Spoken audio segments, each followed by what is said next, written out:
देखिए P block के तत्व, ऐसे तत्व जिनके अंतिम इलेक्ट्रॉन पी कोष में प्रवेश करते हैं इसको हम क्या कहते हैं, पी ब्लॉक के तत्व कहते हैं। मतलब कि जेका अंतिम इलेक्ट्रॉन पी ब्लॉक में भरा है ओके का बोली हम पी ब्लॉक का तत्व बोली है, क्या बोली है, पी ब्लॉक का तत्व। तो देखिए इसका इलेक्ट्रॉनिक विन्यास क्या होगा, NS2 Np126। ऐसे तत्व जिनके अंतिम इलेक्ट्रॉन NS2 Np126 होते हैं उसको हम क्या बोलते हैं, पी ब्लॉक का तत्व कहते हैं। आवर्त सारणी में इन्हें वर्ग संख्या 3 से 18 तक के वर्गों में, वर्ग संख्या 13 से 18 तक के वर्गों में रखा गया है। अब वर्ग संख्या 13 को हम थर्ड ए के नाम से जानते हैं, वर्ग संख्या 13 को हम थर्ड ए के नाम से जानते हैं। इसके लिए आपके पास वर्ग संख्या जो 13 के तत्व हैं इसको हम ट्रिक के माध्यम से जानेंगे। देखिए क्या होगा, बैगन, आलू, गाजर इन थैला। 14 वाले तत्व का क्या होगा, कहे, सिया, जी, सुनो, प्रभु। 15 वाले का क्या होगा, न्यूज पेपर, आज, सब, बिका। 16 वालों का क्या होगा, ओल्ड, स्टाइल, से, टी, हो। 17 वाले को हम क्या कहेंगे, फिर, कल, बाहर, आई, आंटी। और 18 वाला जिसे हम शून्य वर्ग के नाम से जानते हैं और उसे हम अक्री गैस भी कहते हैं। इसके लिए ट्रिक है, हे नानी आराम कर जिंदा रहेगी।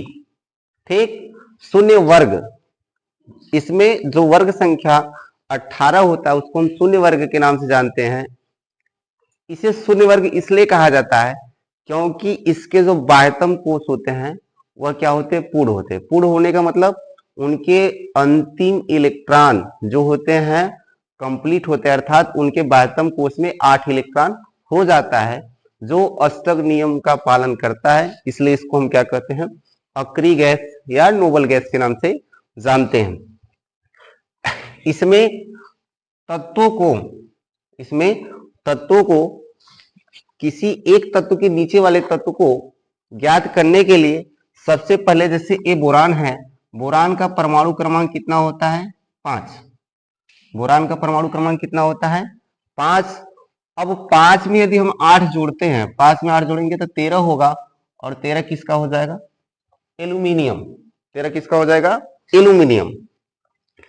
अब आपसे पूछ दिया कि एल्यूमिनियम के नीचे क्या हो, तो इसमें एक बार 8 जोड़ा जाएगा, 2 बार 18 जोड़ा जाएगा, उसके बाद 32 जोड़ा जाएगा। तो इसमें 18 अगर हम जोड़ देते हैं तो आपका हो जाएगा 31।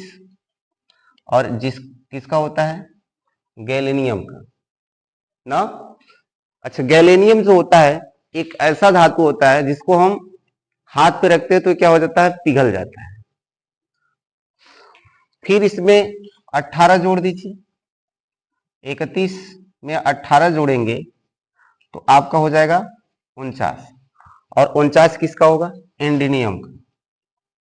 फिर इसमें 32 जोड़ दीजिए तो आपका कितना हो जाएगा, 81, और 81 किसका हो जाएगा, बिस्मिथ। 81 किसका, इसका हो जाएगा टीएल।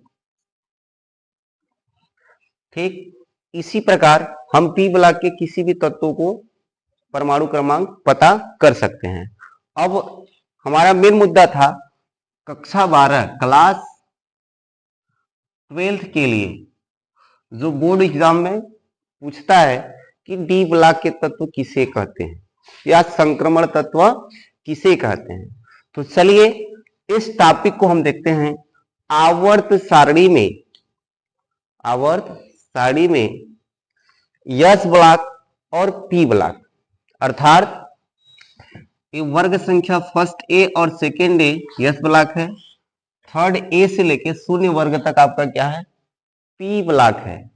अर्थात एस ब्लॉक और पी ब्लॉक के मध्य में जो रखा गया है वह डी ब्लॉक का तत्व रखा गया है। डी ब्लॉक के तत्व क्या होते हैं, ऐसे तत्व जिनके अंतिम electron N S 1 2 2 n-1 d 1 to 10 भरे जाते हैं, उसको हम क्या कहते हैं, डी ब्लॉक के तत्व कहते हैं। इन्हें आवर्त सारणी में वर्ग संख्या 3 से लेके 12 तक में रखा गया है। और जो डी ब्लॉक के तत्व होते हैं इनकी विशेषता क्या होती है, जो डी ब्लॉक के सभी तत्व होते हैं वह सभी संक्रमण तत्व नहीं होते हैं, किंतु सभी संक्रमण तत्व डी ब्लॉक के तत्व होते हैं। देखिए डी ब्लॉक के तत्व को 4 वर्गों में बांटा गया, 4 समूहों में बांटा गया, 4 समूहों में बांटा गया। पहले समूह का नाम क्या है, 3D श्रेणी। 3D श्रेणी में परमाणु क्रमांक 21 स्कैंडियम से लेकर परमाणु क्रमांक 30 जिंक तक के तत्व आते हैं। इसको हम 3D श्रेणी के नाम से जानते हैं। अर्थात जो 3D श्रेणी होता है वह आवर्त संख्या 4 से प्रारंभ होता है। आवर्त संख्या 4 से परमाणु क्रमांक 21 से लेकर परमाणु क्रमांक 30 तक के तत्वों को हम 3D श्रेणी के नाम से जानते हैं। उसके बाद 4D श्रेणी। 4D श्रेणी क्या है, परमाणु क्रमांक 39 Y से परमाणु क्रमांक 48 CD कैंडियम तक होता है। यह आवर्त संख्या 5 आवर्त संख्या 5 के तत्व हैं। उसके बाद परमाणु क्रमांक 5D श्रेणी अर्थात आवर्त नंबर 6 की बात करेंगे। इसमें परमाणु क्रमांक 57 और 72 से लेके 80 तक के जो तत्व होंगे वह 5D श्रेणी में आएंगे।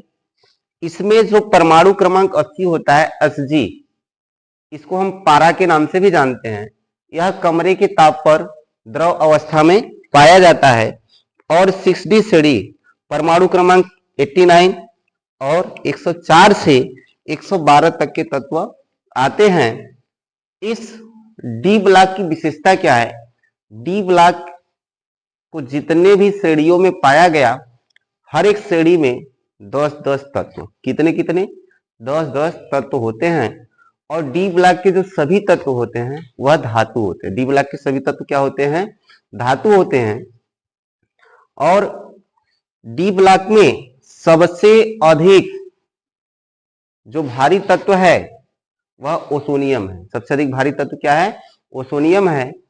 और जो कमरे के ताप पे पाया जाने वाला तत्व है वह क्या है, पारा, मरकरी, परमाणु क्रमांक 80। डी ब्लॉक के जो वर्ग संख्या 12 के तत्व हैं वह संक्रमण तत्व कहलाते हैं। वह क्या कहलाते हैं, संक्रमण तत्व कहलाते हैं। अर्थात संक्रमण तत्व वह तत्व होता है जिनके अंतिम इलेक्ट्रॉन डी में 10 इलेक्ट्रॉन भरे जाते हैं और उसके पहले यस उपकोष भी क्या होता है, पूर्ण होता है। जैसे परमाणु क्रमांक यदि हम 30 की बात करें तो इसका इलेक्ट्रॉनिक विन्यास भरेंगे तो 1s2 2s2 2p6 3s2 3p6 4s2 और 3d10। अब यहाँ पे देखिए डी में भी 10 इलेक्ट्रॉन है और यस में भी 2 इलेक्ट्रॉन है। यह पूरा कंप्लीट है, इसलिए इसको हम क्या कहेंगे, संक्रमण तत्व